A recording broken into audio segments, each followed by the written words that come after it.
नमस्कार दोस्तों, स्वागत है आपका गणेश हाउस मैथ्स के यूट्यूब चैनल पर।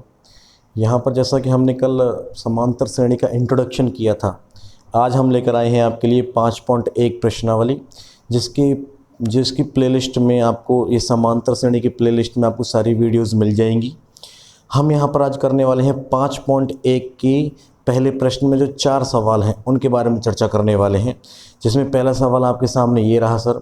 पहला सवाल है कि प्रत्येक किलोमीटर के बाद टैक्सी का किराया, जबकि प्रथम किलोमीटर के लिए किराया 15 रुपये है और प्रत्येक अतिरिक्त किलोमीटर के लिए किराया 8 रुपये है। तो बताइए कि यह एक एपी है। अगर एपी है तो क्यों है, क्यों नहीं, इसके बारे में चर्चा करते हैं। तो चलिए दोस्तों देखते हैं यहाँ पर प्रश्न को ज़रा थोड़ा गौर से अगर अपन पढ़ें तो इसका जवाब हमको इसी प्रश्न में मिल जाएगा। ज़रा देखिए, इसने कहा है कि प्रत्येक किलोमीटर के बाद का टैक्सी का किराया, यानी कि ये जो प्रश्न कह रहा है कि 1 किलोमीटर के बाद अगले किलोमीटर का किराया उसने पूछा है, यानी कि अगले किलोमीटर का अतिरिक्त किराया हमको देना है। जितना किराया हम दे चुके हैं उससे अतिरिक्त किराया देना है। तो यानी कि जबकि प्रथम किलोमीटर के लिए जो किराया है वो कितना है, 15 रुपये है सर। यानी कि हम अगर इसमें कहें तो पहले किलोमीटर के लिए किराया कितना देंगे, हम 15 रुपये का देंगे। उसके बाद में 15 रुपये के बाद में प्रत्येक अतिरिक्त किलोमीटर के लिए किराया जो है वो 8 रुपये होगा। तो अगले के लिए अतिरिक्त हम 8 रुपये दे देंगे। यानी कि पहले मैंने अपनी जेब से उसे 15 रुपये दिए पहले किलोमीटर के लिए। अगले किलोमीटर के लिए फिर मुझसे कहा गया लाओ भाई मेरे 8 रुपये दो, मैंने उसको और 8 दे दिए। तो मेरी जेब से कितना गया, 15 प्लस 8 यानी कि 23 रुपये मेरी ओर से वहाँ से चले गए। फिर और एक और किलोमीटर आया, फिर मैंने उसको फिर से दे दिए, प्लस 8 रुपये दे दिए, नहीं दे दिए, यानी कि मेरी ओर से फिर से 8 रुपये चले गए। इसका मतलब क्या हुआ, मेरी ओर से कितने रुपए के चले गए, 31 रुपये मेरी ओर से चले गए। अब ऐसे करते करते प्लस 8 करते हुए मेरी ओर से न जाने कितने रुपए के होंगे, जिसकी मुझे यहाँ पर कोई बात नहीं करनी है। मुझे केवल ये बताना है कि प्रत्येक अतिरिक्त किलोमीटर के लिए जो किराया था वो 8 रुपये था। मैंने बताया क्या यह एक एपी है। तो चलिए देखते हैं क्या इनके मध्य का अंतर कितना है, 8 रुपये का। इनके मध्य का अंतर कितना है, 8 रुपये का। यानी कि हम कह सकते हैं कि जो सार्वंतर है, यानी जो सार्वंतर है, जो डी है वो कितना आ रहा है, 8 आ रहा है। और समांतर श्रेणी की परिभाषा क्या होती है कि ऐसी श्रेणी जिसके 2 क्रमागत पदों के मध्य का अंतर सदैव समान होता हो, समांतर श्रेणी कहलाती है सर। तो देख लीजिए यहाँ पर ये बिल्कुल समांतर श्रेणी है। और क्यों है, क्योंकि इसके पदों के मध्य अंतर कैसा है, समान है। तो इसका स्क्रीनशॉट ले लीजिए। इसी क्रम में हम लेकर आए हैं प्रश्न नंबर 1 का सवाल नंबर 2। जो सवाल कुछ इस प्रकार से है, देखिए कि किसी बेलन में उपस्थित हवा की मात्रा, जबकि वायु निकालने वाला पंप प्रत्येक बार बेलन की शेष हवा का 1/4 भाग बाहर निकाल देता है, तो क्या यह एपी है। चलिए इसकी बात करते हैं कि ये एपी है या नहीं है। यानी कि कहना ये चाहता है कि हमारे पास एक पंप है, उस पंप में मान लीजिए जितनी भी हवा है उसको जब भी हम दबाएंगे तभी उसकी हवा का 1/4 भाग बाहर निकल जाएगा। यानी कि बात करें, मान लीजिए उसके अंदर अगर 100 हवा है, यानी कि 100 मीटर की हवा है। पहले मैं आपको बता दूं कि जो हवाएं होती हैं, जो पानी होता है, जो वायु होती है, ये हमेशा आयतन में भरी जाती है सर। आयतन में भरी जाती है और आयतन का जो सिंबल होता है वो हमेशा इकाई के ऊपर क्यूब लगाया जाता है, यानी कि इकाई की घात 3 लगाई जाती है। तो यहाँ पर हम बात करते हैं कि मान लीजिए उस पंप में हवा कितनी है, 100 है। तो माना प्रथम बार हवा कितनी है, प्रथम बार हवा उसमें 100 है। कितनी है, 100 है। यानी कि प्रथम बार दबाने पर कितनी हवा निकली, 1/4 हिस्सा उसका निकल जाना है। यानी कि प्रथम बार दबाने पर शेष हवा, तो कितनी हवा बचनी है उसमें, उसका 1/4 बाहर निकल जाएगा, तभी तो इतनी हवा बचेगी। यानी कि 100 में से उसका 1/4 किसका, 100 का ही 1/4 घटाना है अपने को। समझने की कोशिश करिए, शेष हवा का 1/4 बाहर निकलता है। यानी कि शेष हवा कितनी है, अभी पहले जब हमने दबाया ही नहीं है तो उसके अंदर शेष हवा तो 100 ही रहनी है। तो 100 का ही 1/4 हिस्सा उसमें से निकलेगा। यानी कि अगर हम करते हैं तो काटते हैं तो 4 दूना 8 और 4 पंजे 20, 100 में से 25 जाता है तो 75 बचता है। यानी कि 75 MQ, ये क्या बच गया, उसके अंदर हवा बच गई सर। कितनी बच गई, हवा बच गई। तो यानी कि बात करते हैं, अगर हम इस इकाई की अगर बात करें तो हम एम क्यू की जगह लीटर क्यू हम मान सकते हैं, क्योंकि जो हवाएं होती हैं वो लीटर में मापी जाती हैं। तो चलिए इसको लीटर क्यू ले लेते हैं, क्योंकि फिर बाद में कुछ विद्वान होते हैं जो फिर चर्चाएं करेंगे कि सर ये एम क्यू है, लीटर क्यू है, तो इसको थोड़ा अपने लीटर क्यू कर दिया है। ठीक है सर। देखिए अब यहाँ पर बात करते हैं दूसरी बार दबाने पर शेष हवा कितनी बचेगी, है ना। यानी कि दूसरी बार दबाने पर शेष हवा। अब जरा चर्चा करते हैं, तो दूसरी बार दबाएंगे तो शेष हवा का 1/4 भाग बाहर निकलेगा। तो हवा कितनी है उसमें, 75 लीटर क्यू बची है। तो हमने क्या किया, 75 में से घटाया कितना, शेष हवा का 1/4, मतलब शेष हवा में से शेष हवा का ही 1/4 भाग बाहर निकालना है। तो यानी कि शेष हवा का 1/4 यानी कि 75 का 1/4। तो 75 का 1/4 करेंगे तो 75 गुणा 1/4। अब यहाँ पर कट तो है नहीं रहा, तो लैसे ले लेते हैं इसके, जरा ध्यान देंगे। देखिए लैसे लिया तो कितना मिलेगा, 4 लैसे आता है इसका। अब कटता तो कुछ है नहीं है, तो 4 का गुणा करते हैं, 75 चौका 300 आता है सर। देखिए 300 माइनस 4 से 4 कट जाएगा तो 75 एकम 75। अब अपन घटाते हैं सर, तो कितना मिलेगा, 300 में से 75 गया तो 225 आपके सामने मिल जाएगा। तो 225/4। अपन बात करते हैं, पहला मान अपना कितना मिला सीरीज के अनुसार, पहला मान मिला 100, दूसरा मान कितना मिला अपने को, दूसरा मान मिला अपना 75, तीसरा मान कितना मिला अपने को 225/4। डॉट डॉट डॉट इसी प्रकार से चलते रहेंगे, लेकिन अपने को खाली चेक करना है। तो देखिए इसके मध्य यानी कि इन दोनों के मध्य लेते हैं, D1 कितना मिलेगा अपने को, D1 मिलेगा 75 माइनस के 100, यानी कि अपने को मिलेगा माइनस के 25। ये सार्वंतर मिला नहीं मिला अपने को। नेक्स्ट हम चर्चा करते हैं D2। देखिए D2 की बात करें तो इन दोनों से निकलेंगे, यानी D2 है तो 2 से 3 की ओर चलना है अपने को। तो 2 से 3 की ओर गई, और 2 से 3 की ओर जाएंगे तो 3 में से 2 घटाना, उल्टा घटाना होता है। तो यानी कि 225/4 माइनस के 75/1 मान लीजिए। अब यहाँ पर लैसे लेके करना है इसको, तो लैसे कितना मिलेगा, 4 एकम 4। एक बात बता दूं मैं आपको, जब भी गुणा करके लैसे लेते हैं, एक ट्रिक समझ लीजिए इस चीज़ को, जब भी गुणा करके लैसे लेंगे तो यहाँ पर क्या खास बात देखने को मिलेगी आपको वज्रगुणा करके लिख दीजिए डायरेक्टली, आपका जो लैसे है वो कंप्लीट बहुत जल्दी हो जाएगा। जैसे 4 एकम 4 गुणा करके लैसे लिया, तो देखिए 225 एकम 225 इधर आ जाएगा सर 225। अब बीच में क्या सिंबल है, माइनस का है, माइनस। अब घटाते हैं 75 चौका 300, 75 चौका आ गया सब 300 आ गया। अपन घटाएं तो 300 में से 225 गया तो वापस से 75 मिल जाएगा, लेकिन माइनस की संख्या बड़ी है। जरा देखिए इस चीज़ को थोड़ा फोकस कर लीजिए, बहुत से बच्चे यहाँ पर भ्रमित हो जाते हैं। अब हम यहाँ पर चिन्ह के मामले में बहुत से बच्चों को समझ में नहीं आता, तो मैं उनको एक तरीका बताता हूँ, ध्यान देना।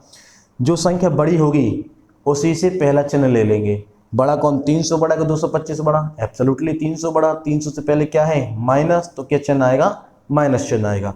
तो माइनस का कितना, 300 में से 225 गया तो 75/4। अब जरा देखिए पहला D1 कितना मिला, माइनस के 25, देख लीजिए। दूसरा D2 कितना मिला, माइनस के 75/4, जो कि अलग अलग है। तो यानी कि D1 बराबर नहीं है D2 के, देखिए बराबर नहीं है। तो इसका मतलब क्या होगा, जब ये बराबर नहीं है तो AP नहीं होगी, यानी कि AP नहीं है।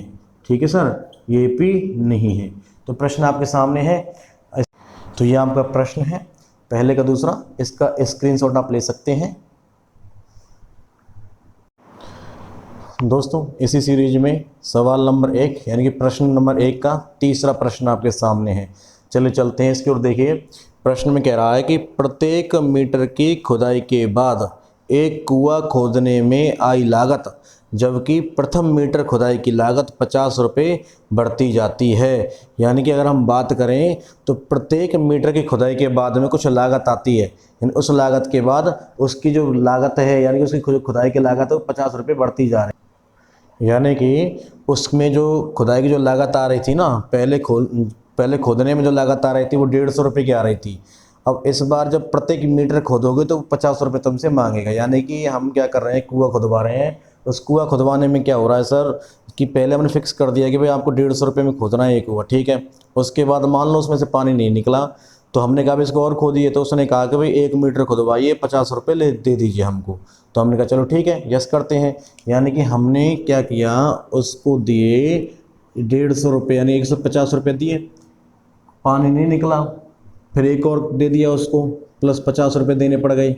यानी कितने रुपए हो गए 200, यानी कि फिर से उसको कितने रुपए दे दिए 50 रुपये, कितने रुपए हो गए 250, यानी 250 रुपये। इसी प्रकार से जब तक पानी नहीं निकलेगा हम प्रत्येक मीटर का उसको कितना रुपये अदा करते रहेंगे 50 रुपये अदा करते रहेंगे, और हमारी जेब से 50-50 करके पहले 150 जाएंगे, फिर उसके बाद 50 और देते 200 हो जाएंगे, फिर हमारी जेब से 250 हो जाएंगे जाने वाले। तो हम चर्चा करें, देखिए इसके मध्य का अंतर कितना है 50 है, इसके मध्य का अंतर 50 है। इसका मतलब क्या हुआ, जो इसका जो D1 है वो क्या है, वो D2 के बिल्कुल बराबर है। सार्वंतर क्या है, सार्वंतर आपका बिल्कुल बराबर है, यानी कि D जो है वो कितना मिला आपको 50 मिल रहा है। अतः क्या होगा, यह AP है। क्यों है, क्योंकि उसका जो सार्वंतर है वो कैसा है, वो बिल्कुल बराबर है। चलिए इसका स्क्रीनशॉट ले लीजिए आप।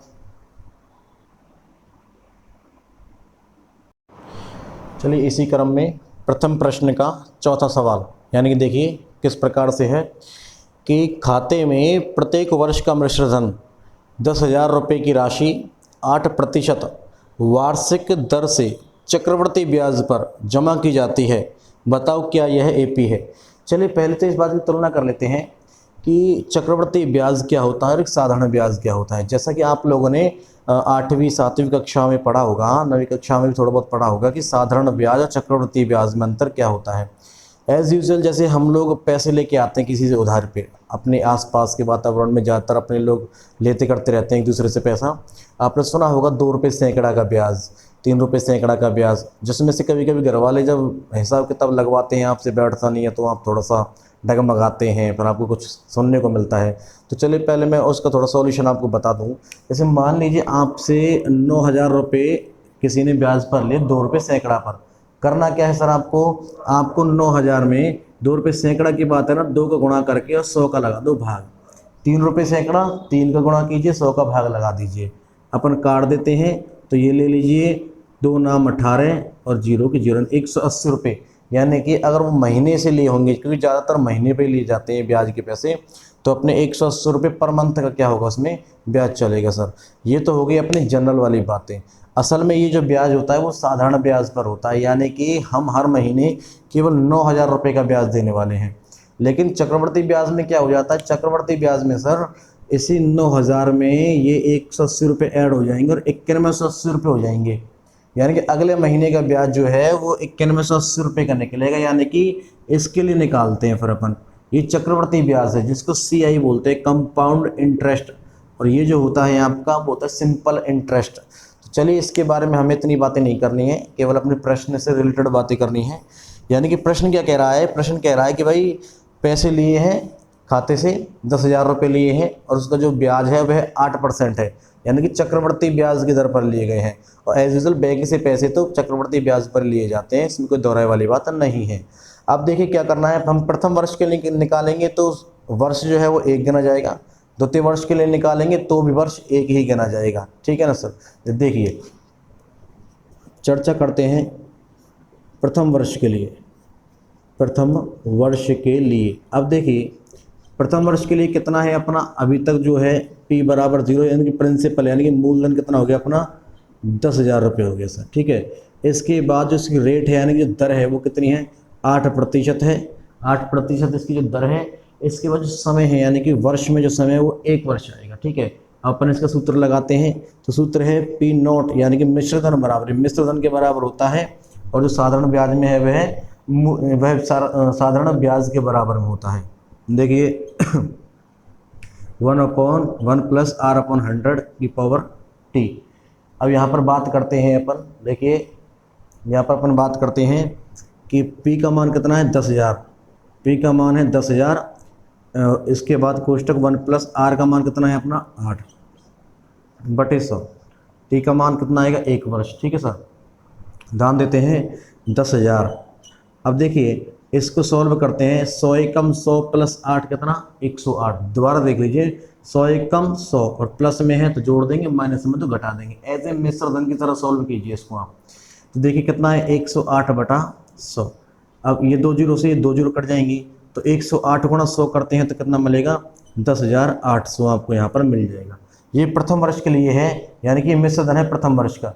अब देखिए क्या करते हैं, अब निकालते हैं द्वितीय वर्ष के लिए, यह निकालते हैं द्वितीय वर्ष के लिए। देखिए साहब द्वितीय वर्ष के लिए क्या करेंगे, मिश्रधन जो निकला है प्रथम वर्ष का वही क्या होगा, मूलधन होगा द्वितीय वर्ष के लिए, यानी कि P बराबर कितना होगा 10,800, और इसके लिए R वही रहेगी 8% और समय वही रहेगा 1।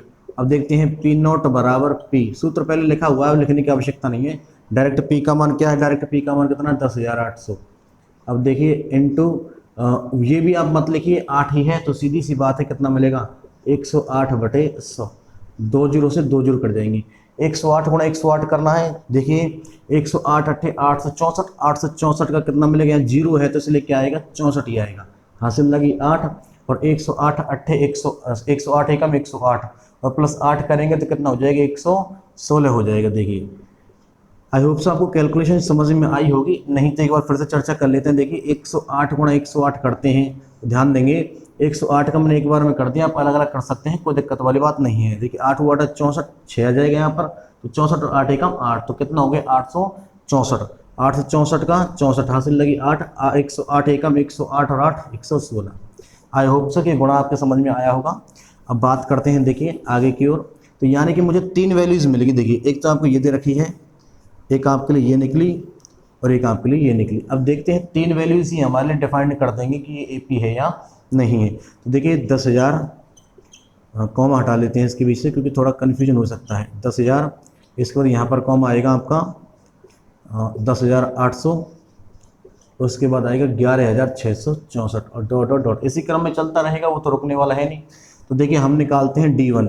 D1 के लिए क्या करते हैं, पहले दो को यानी 1 से 2 की ओर चलते हैं, तो बाद में कौन है 10,800, घटाएंगे क्या 10,000, ठीक है सर।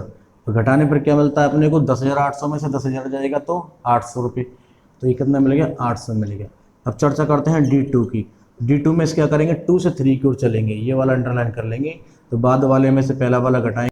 हाँ जी देखिए यहाँ बाद वाले में से पहला वाला घटाएंगे, रहा 11,664 में से 10,800 घटाने वाले हैं, तो अपने को क्या मिलेगा। देखिए यहाँ पर चर्चा करते हैं कि 4 में से 0 जाएगा तो आपको मिलेगा 4, और 6 में से 0 जाएगा तो मिलेगा 6, यहाँ हासिल ले लेंगे, 16 में से 8 मिलेगा तो कितना मिलेगा 8, 16 में से 8 गया तो 8 मिलेगा, और यहाँ पर फिर 10 ही है, वो तो ख़त्म हो जाएगा।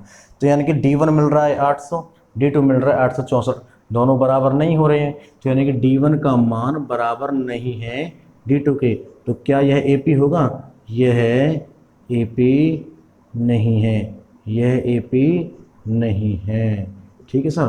तो चलिए आज की जो क्लास है वो यहीं समाप्त होती है, मिलते हैं कल। Keep supported, thank you.